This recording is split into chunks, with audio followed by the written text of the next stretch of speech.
Again, its inhabitants took the roads to escape the pursuing fire.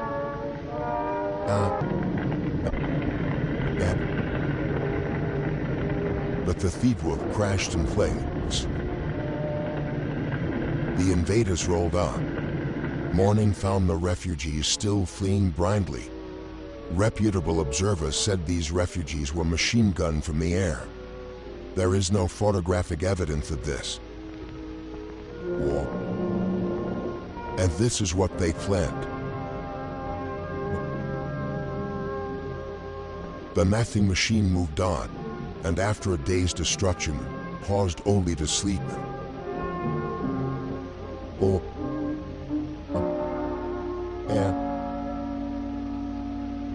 This was Antwerp, where the democracies had fired oil tanks as their armies retreated.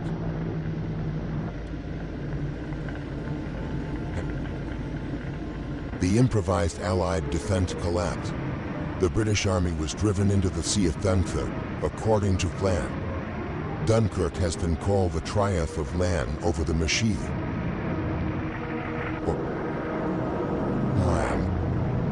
To challenge the Die Comet, Spitfires rose from British bases and fought for the domination of the air over the desolate beach, while ground forces continued a stubborn rearguard action. British ships, cruisers, destroyers, yachts, paddle boats, anything that could float, crossed the Channel and evacuated some 350,000 British and French troops back to England. For the British were determined to save their men. Here on the wreckage with the story of the epic evacuation. Men walked into the sea and swam to their rescue.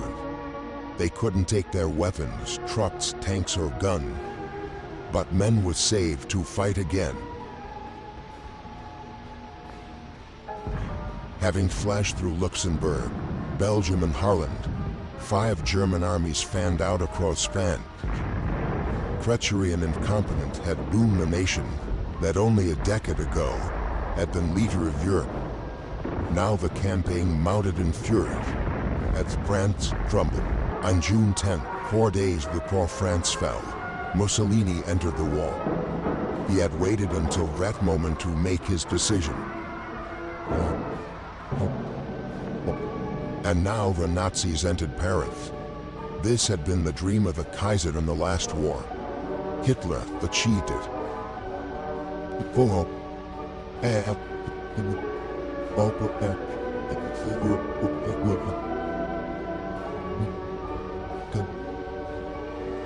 And the Maginot Line was still there. The Nazis had merely outflanked it.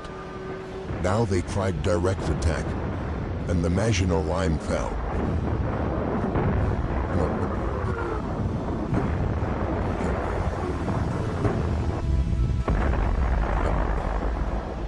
The First World War had ended officially in this railroad car, where Marshal Foch had received the delegates of the vanquished Germans. Hitler commandeered the car for what he believed was the end of the Second World War.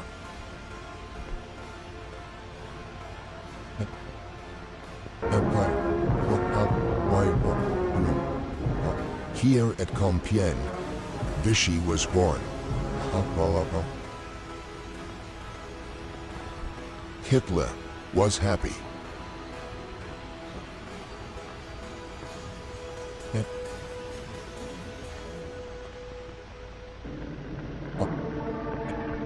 Britain alone remained as Hitler's sole barrier to a total victory. Murphy submarines, now berthed on the conquered coast, set out to starve the British people into submission. Murphy plane, now only a few minutes right from the English coast, set out to bomb the British people into submission. Britain halard.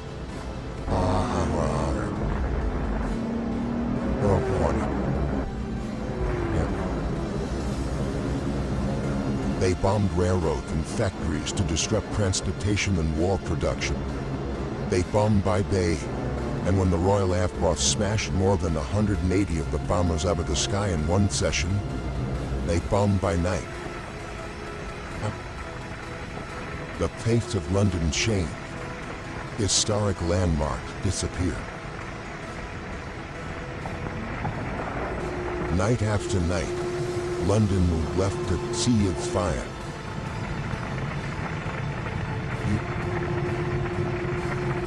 Carpentry.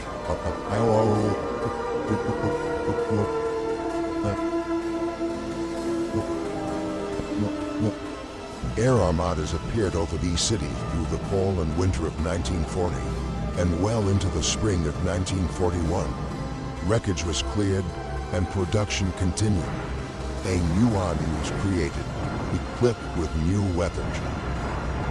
And Hitler, frustrated, turned east. If this were to be a long war, he would need Russian oil and Russian wheat. So he proclaimed himself anew the archenemy of communism, despite his earlier plea to the German people that National Socialism and communism could live side by side. Now he told them he didn't mean what he said before, but he did mean what he said before that. Military spokesman Berman said the Red Armies would be encircled and destroyed within 6 weeks. Its remnants would retreat back of the Urals. There the Japanese could deal with them at the proper time. Joseph Stalin rallied the Russian people, soldiers and civilians responding with a unanimity that amazed a world that had heard much and knew little of them, rose to retell and harry the invaders.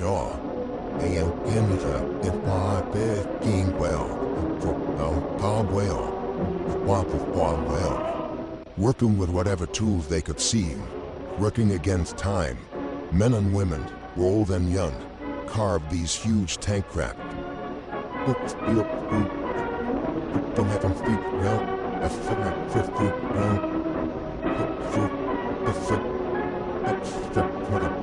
Weapons were distributed to civilian guerrillas with time to operate back of enemy line. Anti-aircraft guns swung into place to battle Luftwaffe advance unit.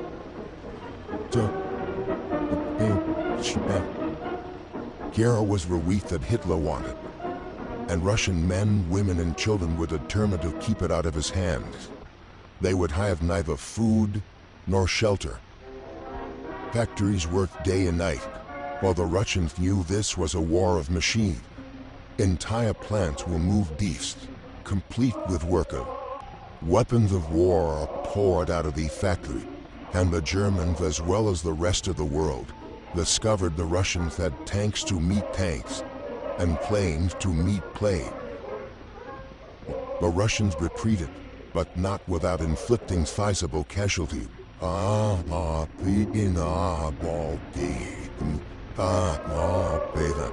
German prisoners captured seemed shocked at the ruthless opposition they encountered. It had been different in France.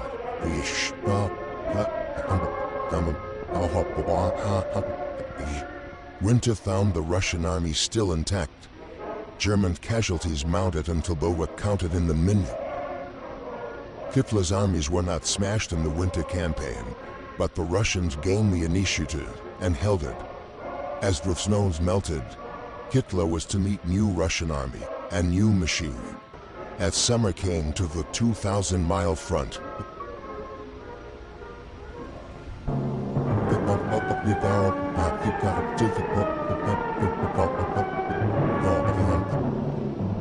we were not sufficiently on the alert in Hawaii. The Japanese won a series of spectacular victories in the Pacific. Under General Douglas MacArthur, American and Filipino forces fought a fabulous delaying action in the Philippines. Manila was bombed, although it was declared an open city. Because of vast distance through that was impossible to send supplies or reinforcement, and the time fell only when Americans and Filipinos had eaten their mule.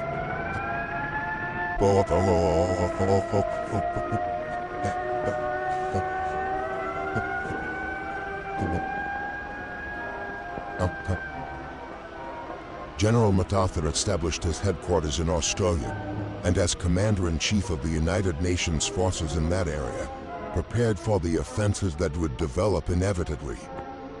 For despite setbacks, we had established a supply chain 6,000 miles across the Pacific that stretched to New Zealand.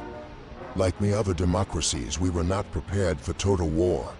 Fortunately, under a Lend-Lease Act of March 1941, we had set out to become the arsenal of the free and fighting nation. We were determined to supply them with our war good, whether they could afford to pay or not. We were buying time. Time to convert the industries of peace into war. Time to make ships, merchant ships and warships. Time to make planes and more planes, bombers and fighters, faster, more powerful than any the world had ever seen.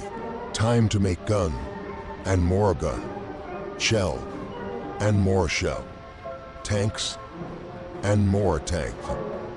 Time to gather the huge strait which was ours, to pour the great riches of American earth into the cauldron of war. Iron, steel, oil, and coal.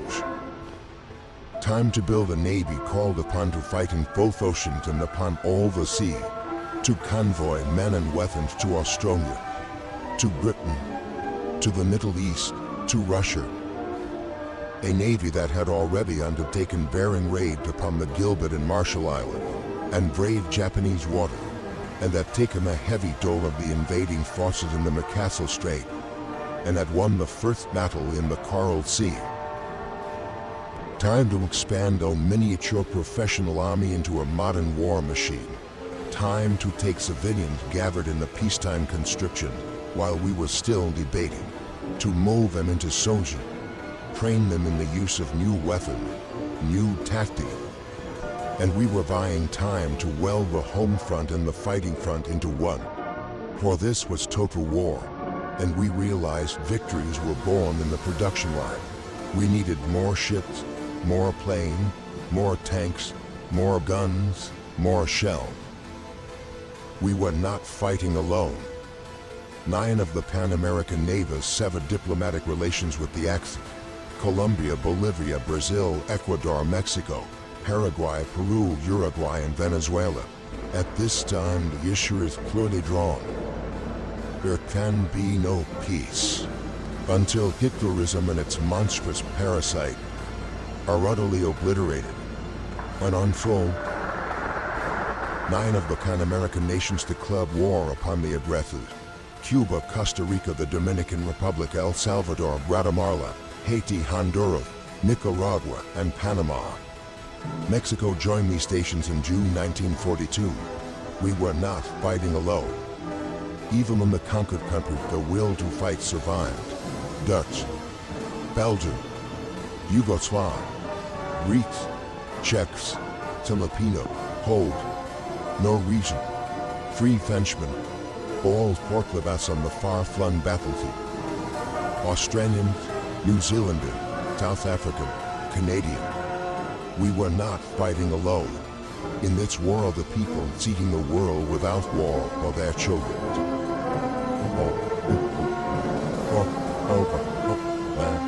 Britain, growing steadily stronger in its 3rd year of war, sweeping the sky to conquer Europe, harassing the enemy with commando raid, sending forth huge armadas of bombers over German cities Hitler promised would never be attacked.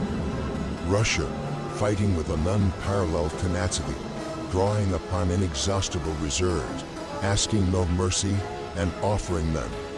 China, knowing the patience of an ancient civilization, surmounting handicaps that would have destroyed other nations, fighting on as it had fought alone.